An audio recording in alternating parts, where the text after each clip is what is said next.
इस कार्यक्रम के पुण्यार्चक हैं गुणायतन परिवार। इळमो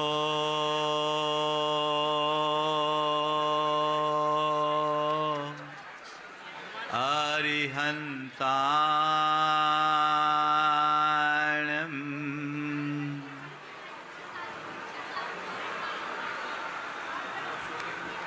इळमो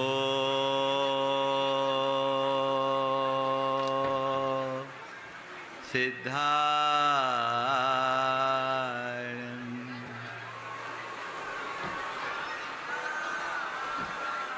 इळमो आयरियाणम्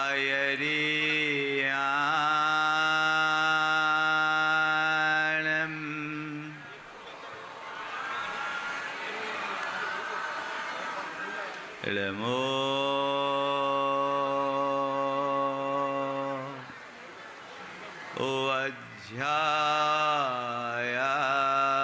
अध्यायानम्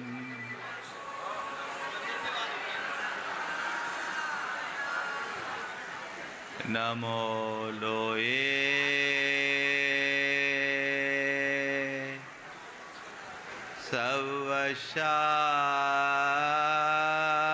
सवशाहुनम्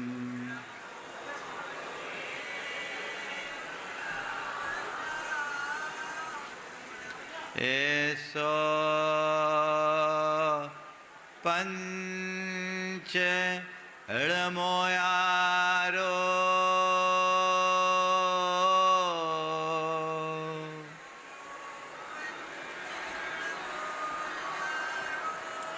सवपाव पणाशिनो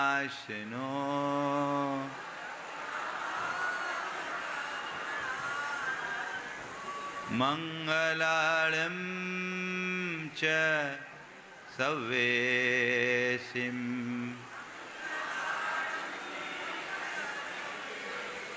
पढ़मं हो मंगलम्।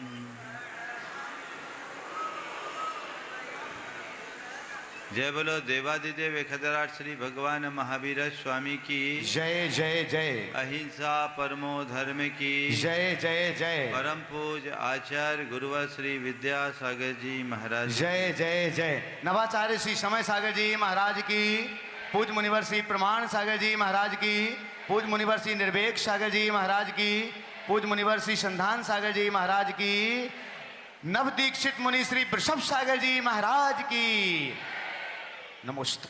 अभी आप सब राग रंग में मगन थे, लेकिन इसी राग रंग में एक नई तरंग उठी। वो तरंग किसमें उठी? भगवान ऋषभदेव में। बाकी सब के सब तो उसी में लीन थे, मगन थे, लेकिन देखते ही देखते एकदम उनके मुख से निकला, बंद करो ये नाच गान। क्यों? क्यों? क्योंकि उन्हें जीवन की वास्तविकता का ज्ञान हो गया। नीलांजना की मृत्यु देखकर उन्हें अपनी मृत्यु का भी आभास होने लगा। मन में आ गया कि अब किसी नीलांजना की जरूरत नहीं है, अब तो अपने भीतर की निरंजना में रमने का क्षण है। अब नीलांजना नहीं, निरंजना की आराधना करनी है। बाहर के जितने भी भोग हैं, थोड़ा अंदर, थोड़ा शांति कराइए।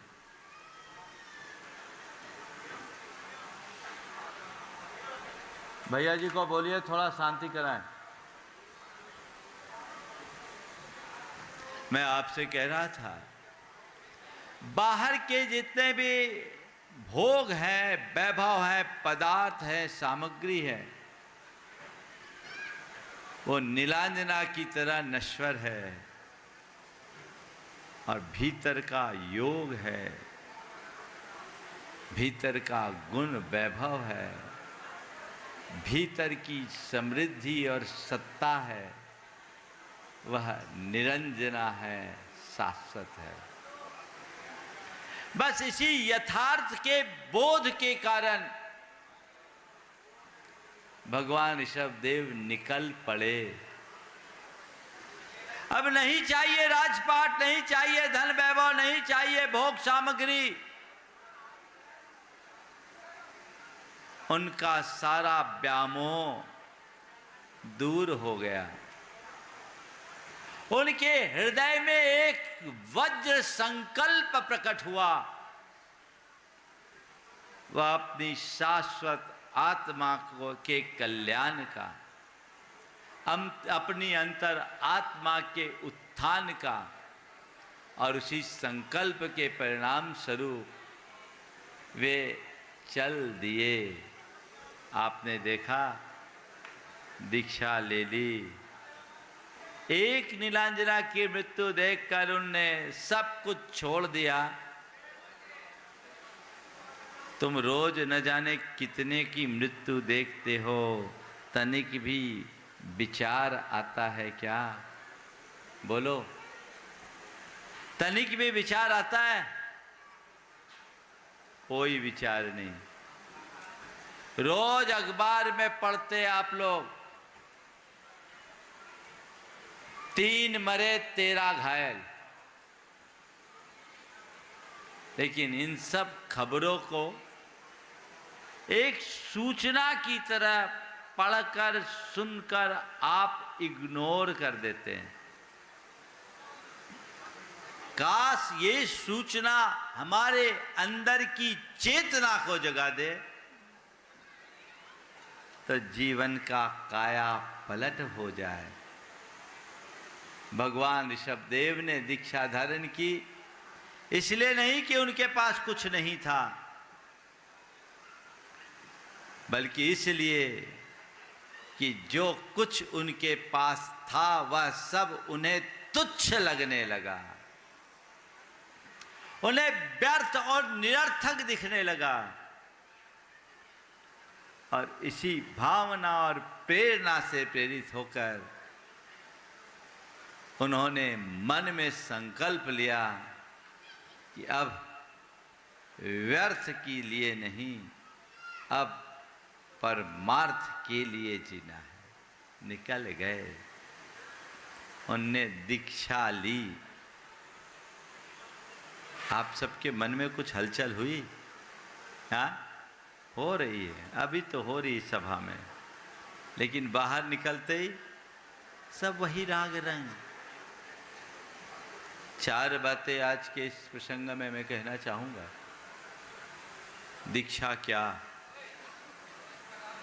दीक्षा क्यों, दीक्षा कब और दीक्षा कैसी? क्या, क्यों, कब, कैसी? प्रायः दीक्षा की जब कभी बात आती है, भैया विक्की अंदर शांति करो।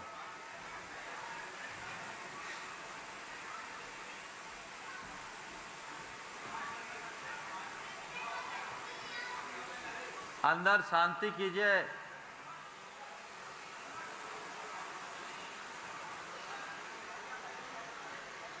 मौन पूर्वक सारी क्रिया करिए ताकि अच्छे से विधि पूर्वक सब हो सके, भाव विशुद्धि के साथ आप ये क्रिया संपन्न कर सके। दीक्षा क्या है? एक रस्म, किसी ने दी, हमने ले ली? नहीं, ये तो दीक्षा की विधि है, दीक्षा नहीं है। अपने कल्याण की प्रबल इच्छा से एक दिशा में चलने की इच्छा का नाम दीक्षा है। क्या बोला? अपने कल्याण की प्रबल इच्छा से एक दिशा में चलने की इच्छा। अभी किस दिशा में चल रहे? कोई भी दिशा नहीं है, जिधर मन कर जाए उधर दौड़ते हैं। संत कहते हैं दीक्षा की केवल एक ही दिशा है, वह है आत्म कल्याण। जिस मनुष्य के मन में आत्म कल्याण की ऐसी प्रबल ललक जगती है, वही दीक्षा की प्रक्रिया से गुजर पाता है और उसकी ही दीक्षा सार्थक हो पाती है। अपने मन में अपने कल्याण की प्रबल इच्छा लीजिए। और दीक्षा भी दो प्रकार की है, एक भेष की दीक्षा और एक अभिप्राय की दीक्षा। मैं चाहता हूं आज भगवान की दीक्षा हुई, आप सबकी भी दीक्षा हो जाए। तैयार हो? थोड़ा जोर से तो बजाओ, ये तो बहुत खुशी की बात है। विश्व का रिकॉर्ड बन जाएगा, एक साथ 5000 लोगों ने ली दीक्षा। गिनीज बुक में आ जाएगा, आएगा कि नहीं आएगा? थोड़ा हाथ उठाओ, देखिए कितने लोग आज दीक्षा लेने को तैयार हैं। डर क्यों रहे हो? 5000 का रिकॉर्ड बनाना, उठाओ तो अच्छे से हाथ, घबराना नहीं। बहुत अच्छी बात, सुन लीजिए। एक है वेश की दीक्षा और दूसरी है अभिप्राय की दीक्षा। वेश की दीक्षा बहुत कठिन है, हर किसी को देने की शास्त्र में आज्ञा भी नहीं है। जो प्रबल वैराग और भेद विज्ञान से युक्त होकर दीक्षा के लिए योग्य गुरु की शरण में आता है, उसे दीक्षा का पात्र कहा गया है। हर किसी को दीक्षा का पात्र नहीं, इससे चिंता मत करना। तुम आ भी जाओगे तो वैसी व्यवस्था अभी मेरे पास नहीं है। लेकिन अभिप्रायगत दीक्षा को हर कोई ले सकता है। वो क्या है? अभिप्रायगत दीक्षा एक संकल्प, केवल एक संकल्प कि मुझे पिच्छी लेना है और जब तक पिच्छी न ले पाऊं तो पिच्छी वालों के पीछे चलना है। ये वाली दीक्षा ले सकते हो कि नहीं? है ना फायदे की बात? तो इतने धीमे बजाओगे? दे दूं अभी दीक्षा? बोलो, सामूहिक दीक्षा। खबर छप जाएगी, 5000 ने एक साथ दीक्षा ली। लो संकल्प, हे गुरुदेव, हम सभी आज ये संकल्प लेते हैं कि पूरे जीवन पिच्छी ग्रहण करने की भावना से पिच्छीधारियों के पीछे चलेंगे।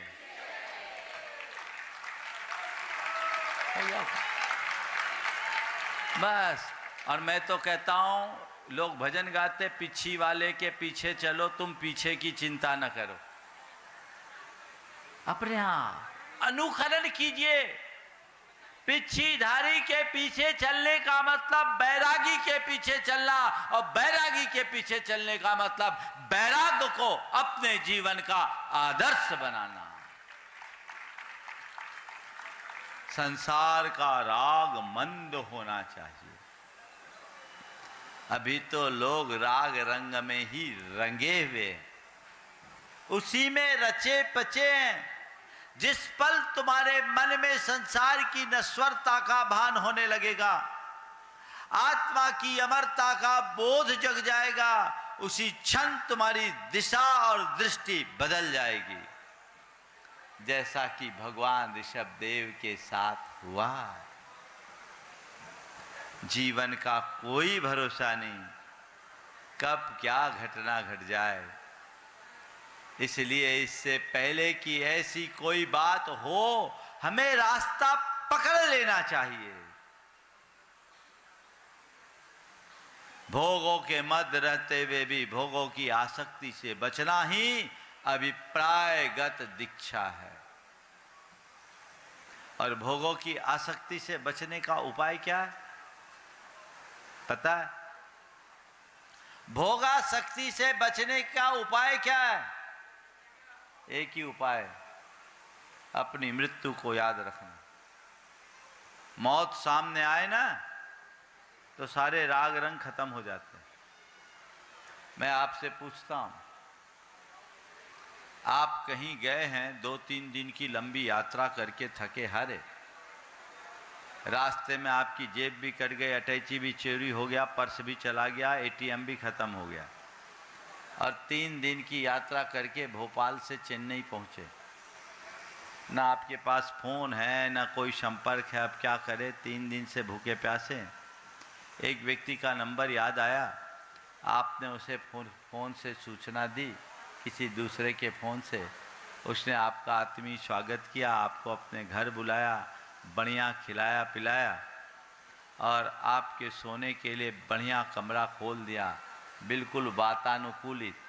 और आप कमरे में जाने को थे और उसी बीच का भैया सोना आराम से सोना, बाकी सब कुछ ठीक है, कमरा बहुत बढ़िया वेल फर्निश है, पर कल शाम को यहाँ एक सांप दिख रहा था। अब बोलो क्या होगा? हाँ, नींद आएगी? कदाचित झपकी भी आ जाए तो सपने में भी वही दिखेगा। मृत्यु सामने हो तो आसक्ति नहीं। सम्राट सैनिक ने अभय कुमार की बुद्धि की परीक्षा लेने के लिए उसके सामने एक बड़ा सबक दिया कि एक बकरी है, उसको खूब खिलाना है, पर न इसका वजन नहीं बढ़ना चाहिए। खूब खिलाओ, वजन न बढ़े। अब क्या उपाय? अभय कुमार तो अभय कुमार था।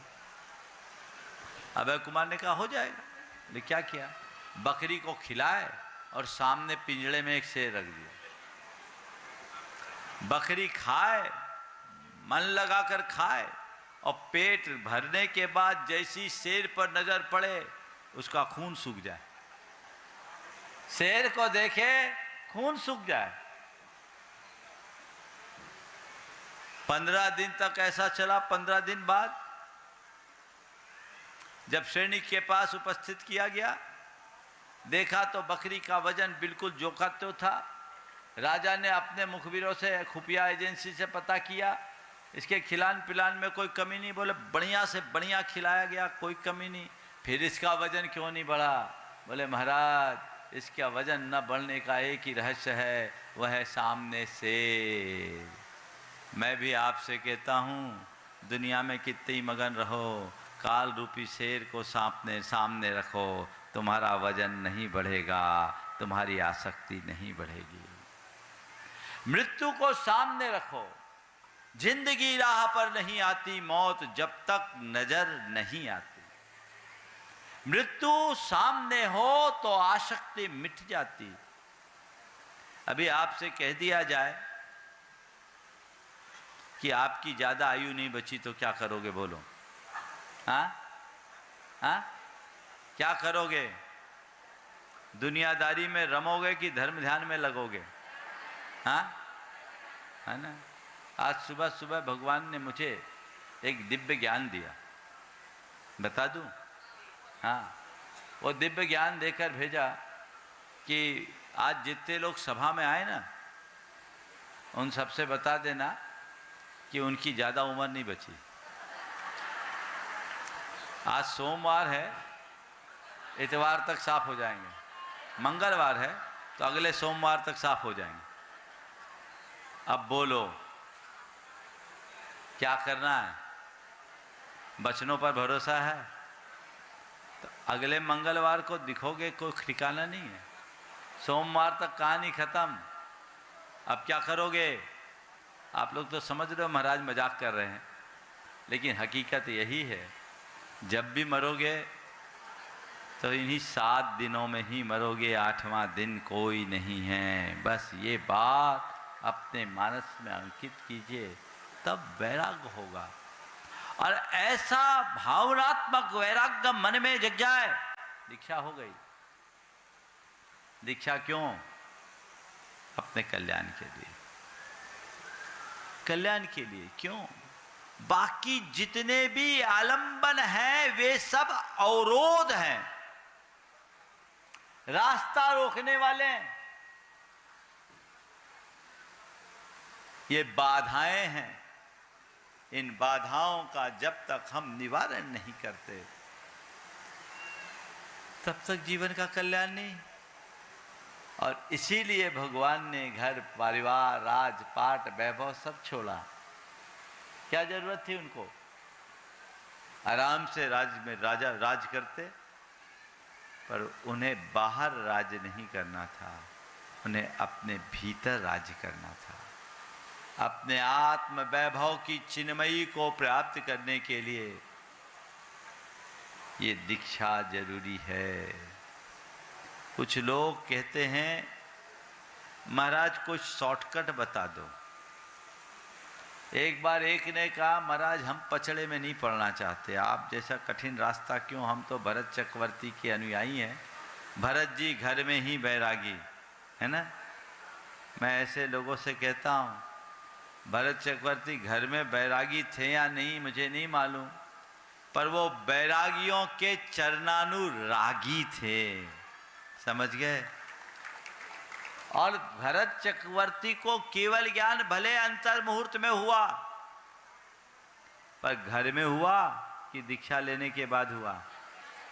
हाँ, कपड़े में हुआ कि कपड़ा उतारने के बाद हुआ?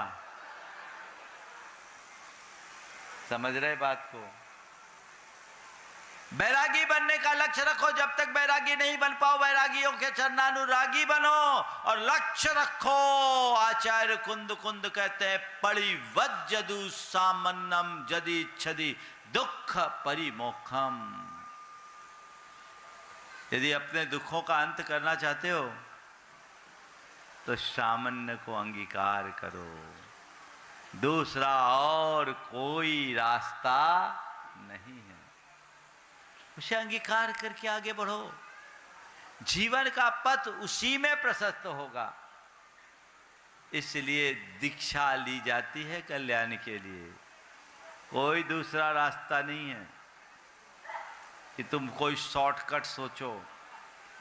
केवल ज्ञान का एक ही मार्ग है, वह है जैनेश्वरी दीक्षा। एक बार एक आदमी एक ऐसी जगह पहुंच गया भटकता हुआ जहाँ की भाषा और व्यवहार से वो अनभिज्ञ था। जोर से भूख लगी, मार्केट में निकला तो वहाँ कोई फल वल भी नहीं मिलते थे, सब जगह नारियल की दुकानें लगी थी। उसने लोगों से इशारा करके पूछा कि भूख लग रही, कुछ खाने पीने को मिल जाए, तो लोगों ने नारियल दे दिया और नारियल दिया, बोला इसे खा लो। अब पहली बार उसने नारियल देखा,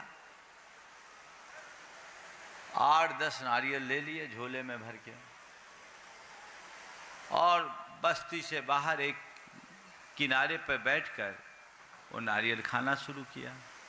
अब नारियल खाए कैसे, आज तक कभी नारियल खाया नहीं था, तो वैसे ही खाने लगा जैसे आप सेब केला खाते हैं। मैं जटों के मुंह में डालने लगा। अब जटा समेत नारियल कोई मुंह में डाले तो क्या होगा, स्वाद तो मिले नहीं, मसूरे और छिल गए।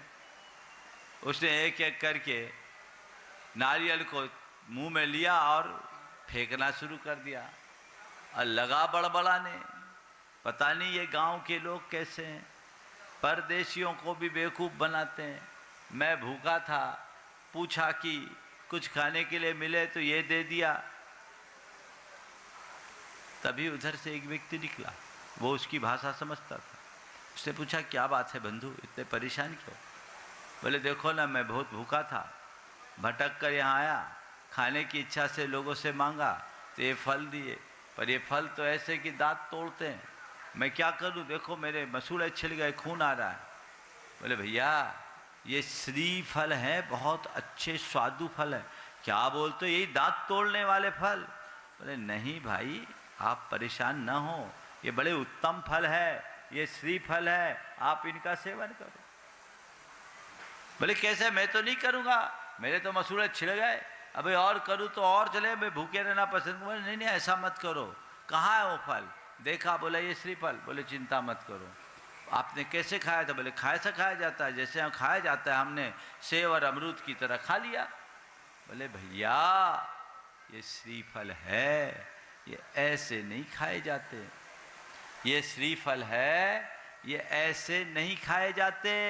इसको खाने के लिए देखो मैं तरीका बताता हूँ। उसने उसके जटे उतारे, जटे उतारने के बाद अंदर भेला निकला, उसमें 3 छेद दिखे। बोला अब इसको और फोड़ो, तो फोड़ा तो अंदर से गरीगोला निकला, उसमें पानी भी था, पानी पिलाया और गरीगोला खिलाया। बोला कैसा? बोले मजा आ गया। कैसा फल है? बोला मजा आ गया। तो उसने कहा भैया नारियल खाने के लिए प्रक्रिया अपनानी पड़ेगी। तो मैं भी आप लोगों से कहता हूँ, आत्मानुभूति के नारियल का स्वाद लेने के लिए जटा उतारना पड़ेगा। दीक्षा लो, कपड़े उतारो, केस लोच करो, जटा उतारोगे तो तुम्हें दीक्षा लेने के बाद ये दिगंबरत्व मिलेगा। भेद रत्नत्रय के प्रतीक 3 छेद दिखेंगे और उसको जब अलग करोगे, आत्मा में डूबोगे, तो शुद्धोपयोग का गरीगोला मिलेगा। वो आनंद लेना होगा। समझ गए? बिना दीक्षा के आत्मा में डूबने की इच्छा रखने वालों, जटा समेत नारियल खाने वालों जैसा हाल होगा, और वही हो रहा है। उतारो, रास्ता यही है। आचार्य कुंद कुंद कहते न विसिद्धि वत्सधरो, जय भी हो तिथैरो, न गो विमोक्ष मग्गो, शेषा उमग गया सब्बे। वस्त्र धारण करके कोई को मोक्ष नहीं मिल सकता, चाहे तीर्थंकर भी क्यों ना हो। देखो सारे कीमती वस्तु उतारे, आभूषण उतारे, छोड़ दिए, क्यों? मुक्ति के लिए ये जरूरी है। नग्गो दिमग मोक्ष, नग्गो विमोक्ष मग्गो, एकमात्र दिगंबरत ही मोक्ष का मार्ग है, बाकी सब उन्मार्ग है। ये श्रद्धान मन में जग जाए तो दीक्षा के प्रति तुम्हारा उत्साह अपने आप बने रहेगा। दीक्षा कब लो? महाराज बुढ़ापे में, जवानी में? न जवानी में न बुढ़ापा में, जब समझ आ जाए तब लो। मुहूर्त देखकर दीक्षा मत लो। हालांकि आजकल की दीक्षाएं सब मुहूर्त पे होती, ये तो व्यवहार है। जब समझ में आ जाए तब दीक्षा। दीक्षा की विधि एक प्रक्रिया है संहिता की दृष्टि से, लेकिन भेष बदलना, पिछी कमंडल लेना मात्र दीक्षा नहीं है। मन में भेद विज्ञान के साथ वैराग उत्पन्न हो जाना ही दीक्षा है। समझ रहे? उसके लिए मुहूर्त देखने की जरूरत नहीं। वो अंतरंग में आ जाए, उसे बचा के रखो तो दीक्षा का आनंद है। ऐसी दीक्षा की भावना सबके मन में होनी चाहिए। और दीक्षा कैसी हो? अंतर्मुखता को बढ़ाने वाली हो, वैराग्य से अनुप्राणित हो, तब दीक्षा फलीभूत होती है। दीक्षा लेने के उपरांत भी यदि कोई केवल ग्लैमर में उलझ के रह जाए तो उसकी दीक्षा का उसे रस नहीं मिलता। इसलिए वैराग्य में रची पची दीक्षा हो तो जीवन का अलग ही आनंद है। ऐसा आनंद सबको होना चाहिए। आज दीक्षा कल्याणक के वैराग्यमय दृश्य को देखकर आप लोगों के हृदय में बहुत सारी हलचल हुई होगी। मैं इतना ही कहता हूँ, एक संकल्प लेकर इस सभा से उठो कि मैं अपना पूरा जीवन सच्चे देव, गुरु और धर्म के साथ समर्पित करूं, व्यतीत करूं और अपने जीवन के अंत में संयम पथ को आदर्श बनाते हुए संलेखना पूर्वक ये शरीर छोड़ूं, आपका आना सार्थक हो जाएगा। और उसके लिए धीमी सही शुरुआत आज से करें। त्याग का बीजारोपण हो तो वैराग का वृक्ष फलेगा। एक छोटे से संकल्प के रूप में आप अपने त्याग का बीजारोपण कीजिए। छोटा छोटा संयम अपने जीवन में लीजिए। यही छोटा संयम बड़ा रूप धारण करेगा और जीवन का पथ प्रशस्त करेगा। बंधुओं, अभी जब भगवान के ऊपर दीक्षा का संस्कार कर रहा था, मंत्र पढ़ रहा था, मेरे मन में बड़ी उमंग और हिलोर मार रही थी। जब भी दीक्षा कल्याणक होता है ये भाव सहज आते हैं। मैं आप सबसे साझा करता हूँ, मेरे मन में आ रहा था, काश ऐसी कोई विधि होती और मुझ पर कोई ऐसा संस्कार कर देता तो मैं भी केवल ज्ञान करके ही उठता, केवल ज्ञान करके ही उठता। लेकिन भगवान की प्रतिमा पर ऐसा करने का विधान तो है, आपकी मूर्तियों पर ये विधान नहीं है। उसके लिए हमें खुद को तैयार करना पड़ेगा, खुद की चेतना को जगाना होगा। और जब हम अपनी चेतना को जगाएंगे तभी आगे कुछ कर पाएंगे। मैं देख रहा हूँ समय हो गया है और इसलिए आज इतना ही। अभी फिर आपको शंका समाधान में आना है, उस समय विस्तार से इसकी चर्चा होगी और अपनी भावना को हम उत्तरोत्तर ऐसे ही वृद्धिंगत करते रहें।